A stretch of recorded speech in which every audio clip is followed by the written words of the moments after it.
તો આ નવવિલાસ, યમુનાજીની અસીમ કૃપા. આજે કેટલાને ઘરે ઠાકોરજી બિરાજે છે? પુષ્ટ કરાવેલા. એમ જો પુષ્ટ કરાવેલા કીધું એટલે કેટલા થઈ ગયા? થઈ ગયા ને મારવાલા? 1 મિનિટ રેખો, 1 મિનિટ. હવે આપણને ઠાકોરજી પુષ્ટ કરાવવાનું મન કેમ નથી થતું?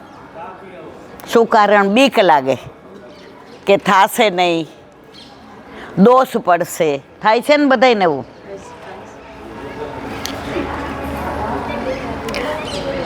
જો આપણે બ્રહ્મ સંબંધ લીધું જ, વલ્લભ પહેલાં બ્રહ્મ સંબંધ આપતા, ગુસાઈજી, હરિરાયજી, ગોકુળનાથજી, એ બધા એક જ વસ્તુ કહેતા, સેવા કરવી હોય તો બ્રહ્મ સંબંધ લેવાનું, બાકી લેવાની જરૂર. સાસરે જવું હોય તો લગ્ન કરાય. મારી વાત ખોટી ખાંચી? હવે સાસરે જવું નથી અને લગ્ન કરવાના, અને પછી આપણા ઘરે જ રહીએ પિયર, એટલે બધાય શું કે તમારી દીકરી ગઈ સાસરે? એ કે ના.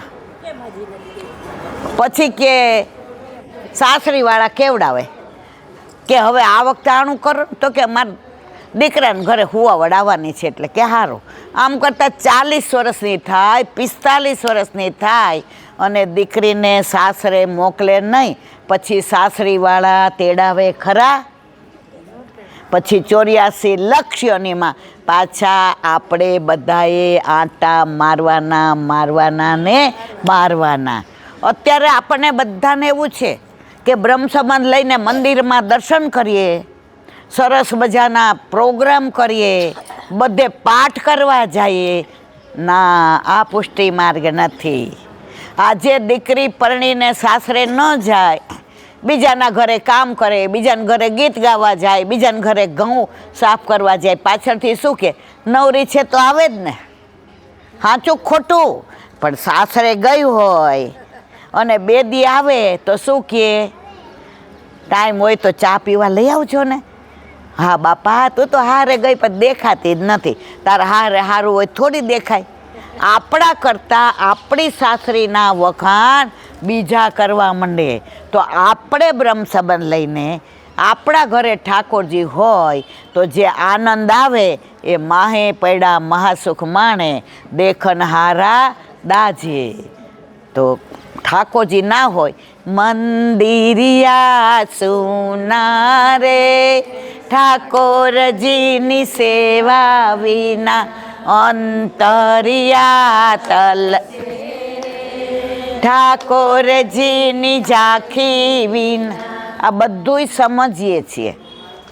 નાના હોય ને તો મારી બા એમ કહેતી હતી, જાગતા હોય ને એને ન જગાડી શકાય.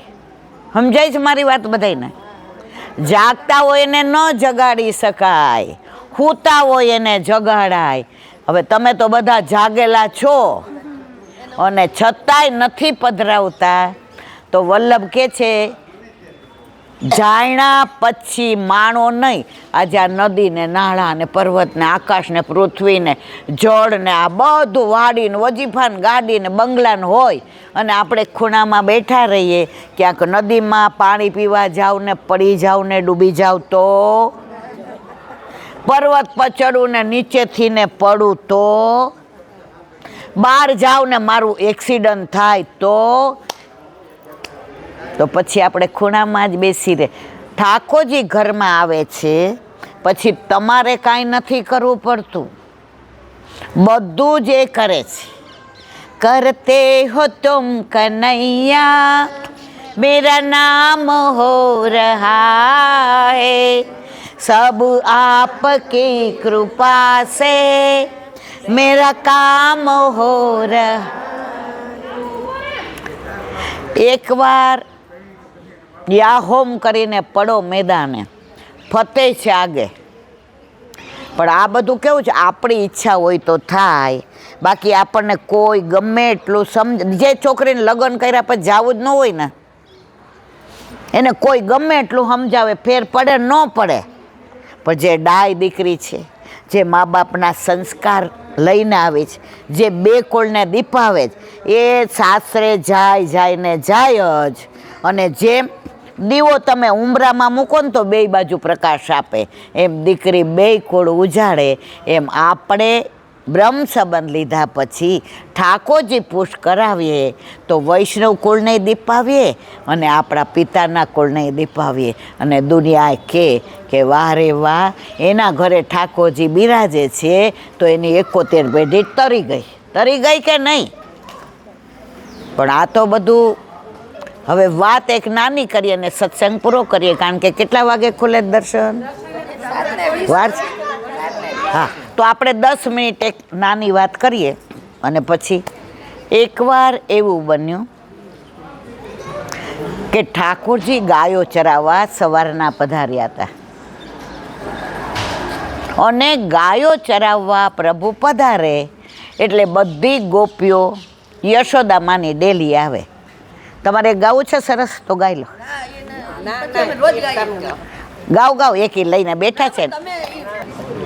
તો ઠાકોરજી ગાયો ચરાવવા સવારે પધારે તો ગોપીઓને એમ થાય કે હવે પ્રભુના મુખારવિંદના દર્શન નહીં થાય, હવે પ્રભુના સ્વરૂપના દર્શન નહીં થાય, હવે પ્રભુની લીલાના દર્શન નહીં થાય.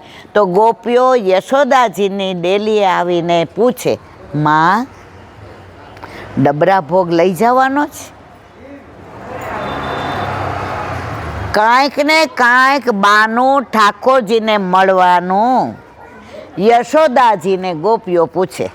લલિતા, વિશાખા, સુભગા, કેતકી, સંજાવલી, રય, ભામા, શ્રીભામા, મંગલા, શેફાલી, સુશીલા, મા ભોળા, એ કે અમારી ગોપીઓ કેવી છે? કે મારા ઘરે ઘણા વખતેમાં લાલો આપ્યો તો બધાય ચિંતા કરે છે. માં કે આમ તો મેં એને ડબરા ભોગ બધોય દીધો જ, પણ તું લઈ જઈશ તો તને થોડોક માનભોગ કરી દો. એમાં મેં તૈયાર જ છે મારા ઘરે. માં કે ભલે ને, આજે મને આપ્યો ને તો આ ગોપીઓને આશીર્વાદ છે એટલે મારા લાલો હાજો રે. હાલે તારા ઘરે જ લઈ જા. ત્યાં બીજી ગોપી આવે, માં લાલાને માનભોગ તો મોકલો પણ હું થોડોક જાળીવાળો કરું. માં કે સારું જા તું કર ને. ત્યાં ત્રીજી આવે, માં આંકડાને તો લાલાને બહુ ભાવે, એમાં આંકડા હા તુંય લઈ જા. હવે બધી ગોપીઓ વનમાં જાય જ્યાં ઠાકોરજી ગાયો ચરાવવા ગયા હોય. કોઈ વાર તાલવન, મધુવન, બૌલાવન, કોમોદવન, વૃંદાવન, બચવન, ભાંડીરવન, બિહારીવન, કોકિલાવન, ભદ્રવન, બેલવન, માટવન, ગેરેવન, કુંજ, નિકુંજ, યમુના કિનારો. અરે યાર,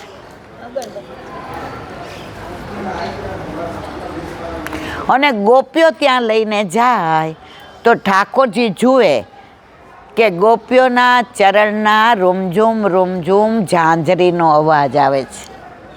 એટલે ઠાકોરજી છુપાઈ જાય. ઠાકોરજીને આ લીલામાં ઉભા રહ્યો, રીખો આ લોકોના બધું કરી લેવા દે. ઠાકોરજી જુએ કે આણે લાલ ચુંદડી પહેરી ચોફૂલીને, આણે લીલા છાપાની પહેરી છે, આણે મજાનું સુંદર લહેરિયું પહેર્યું છે. તો ઠાકોરજી સમજી જાય કે ગોપીઓ મને મળવા બાનું કાઢીને આવે છે, ભોગનું તો બાનું છે. તો ઠાકોરજી છુપાઈ જાય અને પછી ગોપીઓને એમ થાય કે માએ નથી મોકલું, આપણે લાવ્યા, પણ પ્રભુને શોધવા છે. પણ ક્યાં શોધવા? આપણે બધાય કરોડો જન્મોથી છૂટા પડ્યા છીએ, પ્રભુને શોધીએ છીએ, પણ આપણે ઘરે પધરાવતા નથી. એટલે પાછા ધોયેલા મોળાની જેમ પાછા જઈએ છીએ. અને ત્યાં જઈએ, ઓલી એક કહેવત છે ને, હીરો ઘોઘે જઈએ ડેલે હાથ. સવારે શેઠ ને શેઠાણી વાતું કરતા હતા. એ કે આજે હીરાને છે ને ઘોઘે મોકલવો છે. ઘોઘા ગામ છે, ખબર છે ને, ભાવનગર પાસે.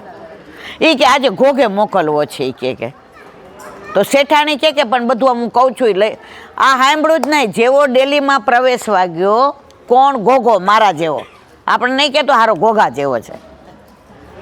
અને સાંભળ્યું કે આજે ઘોઘાને, અરે આજે આને આપણે ઘોઘે હીરાને મોકલો. ત્યાંથી દોડતો ગયો, ઘોઘાએ જઈને ડેલી હાથ દઈ આવ્યો અને પાછો આવ્યો. હા ફેર આવ્યો. શેઠે પૂછ્યું ક્યાં જયો હીરા? એ કે ઘોઘાઈ જાય. એ કે હું કામ ગયો તો? એ કે તમે કહેતા હતા ને કે હીરાને આજે ઘોઘાઈ મોકલવો જ, પણ કામ શું હતું? એ કે આ બધુંય બેનના ઘરે મોકલાવાનું હતું.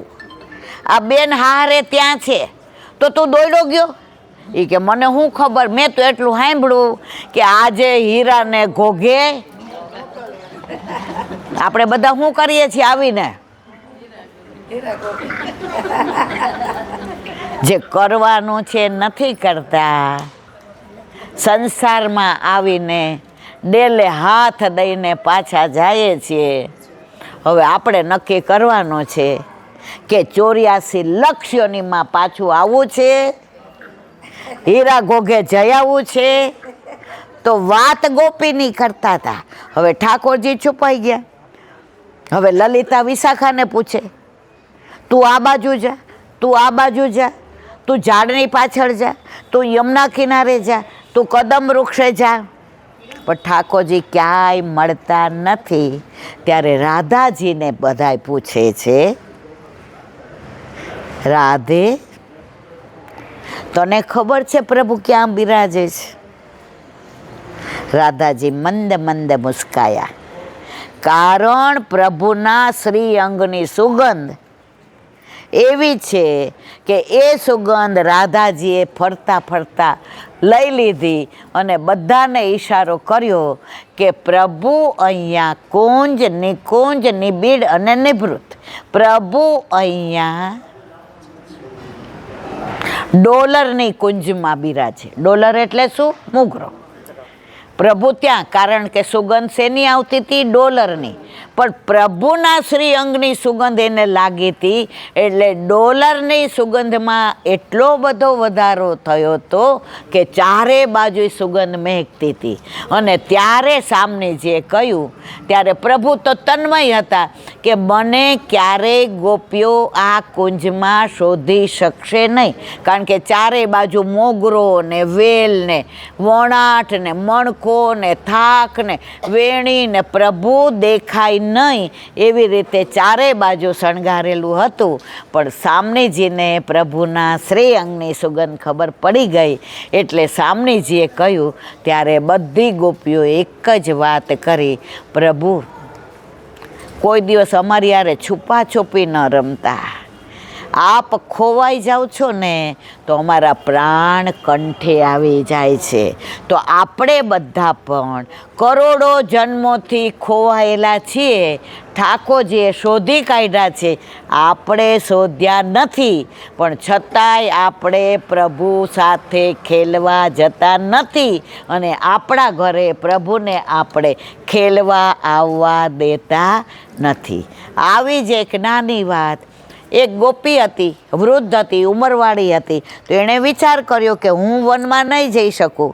હવે પ્રભુ મને સ્પર્શ કરે, પ્રભુ મારી યારે વાતો કરે, પ્રભુ મારાથી નૈનથી નૈન મિલાવે, પ્રભુ મારા માથે હસ્ત પધરાવે. હવે કરવું શું?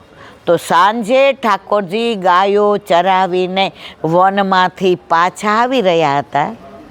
તો કોઈ ગોપી યમુના કિનારે ઊભી હતી, કોઈ બારણે ઊભી હતી, કોઈ અટારીએ ઊભી હતી, કોઈ ઝાડની ઓથમાં ઊભી હતી, કોઈ અગાસીએ ઊભી હતી અને બધી રાહ જોઈ રહી હતી કે પ્રભુ પહેલી દ્રષ્ટિ વનમાંથી ગાયો ચરાવી આવી અને મારા તરફ નાખે તો મારો બેડો પાર થઈ જાય. પણ ઓલી જે ઉંમરવાળી ગોપી હતી એણે વિચાર કર્યો, અટારીએ નહીં જઈ શકું, બારીએ નહીં ઊભી રહી શકું.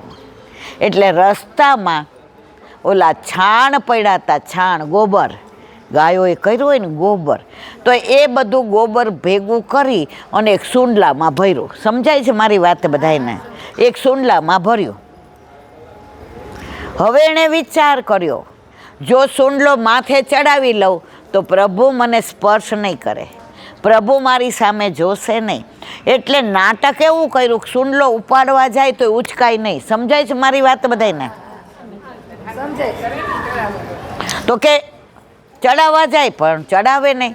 તો પ્રભુ પધાર્યા ગાયો ચરાવીને. ઈત ગાય ઉત ગાય ગાયન મેં બસ વોહી ભાવે.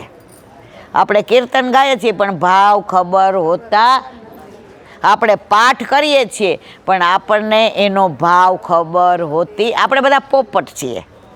હવે અત્યારે નવવિલાસ ચાલે ને હું તમને બધાને પૂછું કે કાલિંદીજી ને યમુનાજી એક કે જુદા જુદા મારા વાલા? એક વાળા હાથ ઊંચો કરો, કરો, જુદા જુદા વાળા કરો. આપણને કોઈને ખબર નથી અને યમનાષ્ટક કરીએ છીએ. યમનાષ્ટકમાં કાલિંદી આવે છે, કલિંદગીરી મસ્તકે. તો કાલિંદી ને યમુનાજી એક કે જુદા જુદા? જુદા. તમે બધા જુદા કે ભેગા વાળા? હવે એક વાળા કોણ? જુઓ આ લીલા કઈ ને ઓલી લીલા હજી બાકી છે આપણે ચારની. આપણે બધું જ વાંચીએ છીએ, બધું જ મોઢે કરીએ છીએ, પણ ઓલા પોપટને શીખવાડ્યું હોય એના માલિકે, બિલાડી આવે એટલે ભાગી જવાનું, એટલે એ બોલ બોલ કરે, બિલાડી આવે એટલે ભાગી જવાનું. બિલાડી આવે પછી બિલાડી આવે ત્યારે ભાગે નહીં, બોલે શું? એનો કોળિયો કરી જાય ને બિલાડી. આપણા બધાની દશા ફક્ત બોલીએ છીએ, મોઢે કરીએ છીએ. જો એનો ભાવ ખબર પડે ને તો એક જ વાર તમે બોલો ને તો યમુનાજી હાથમાં કમળના માળાજી લઈ અને પ્રભુને ધરાવવા જતા હોય અને પોતે લાલ કમળથી લપટાયા હોય એ સંધ્યા સમયના ઠકરાણી ઘાટના ચણિયા ચોળીને ચુંદડી પહેરેલા યમુનાજીના દર્શન ઠકરાણી ઘાટે તમને ને મને થયા વિના રહે નહીં. પણ આમાં કોઈને ભાવ ખબર છે? યમુનાષ્ટકમાં ગંગાજી આવે છે? આવે ગંગાજી?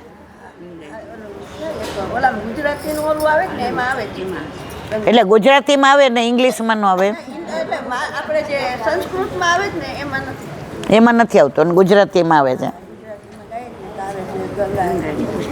જો કાંઈ કરતા કાંઈ આપણને નથી ખબર મારા વાલા. સંસ્કૃતનું ગુજરાતી કર્યું હોય ને તો એમાં શબ્દ સહજ એ હોય. સંસ્કૃતમાં આવે છે આ ચરણ પદ્મજા સુરધુની ગંગાજી. હવે એની વાત બધું કરું તો હવાર પડી જાય.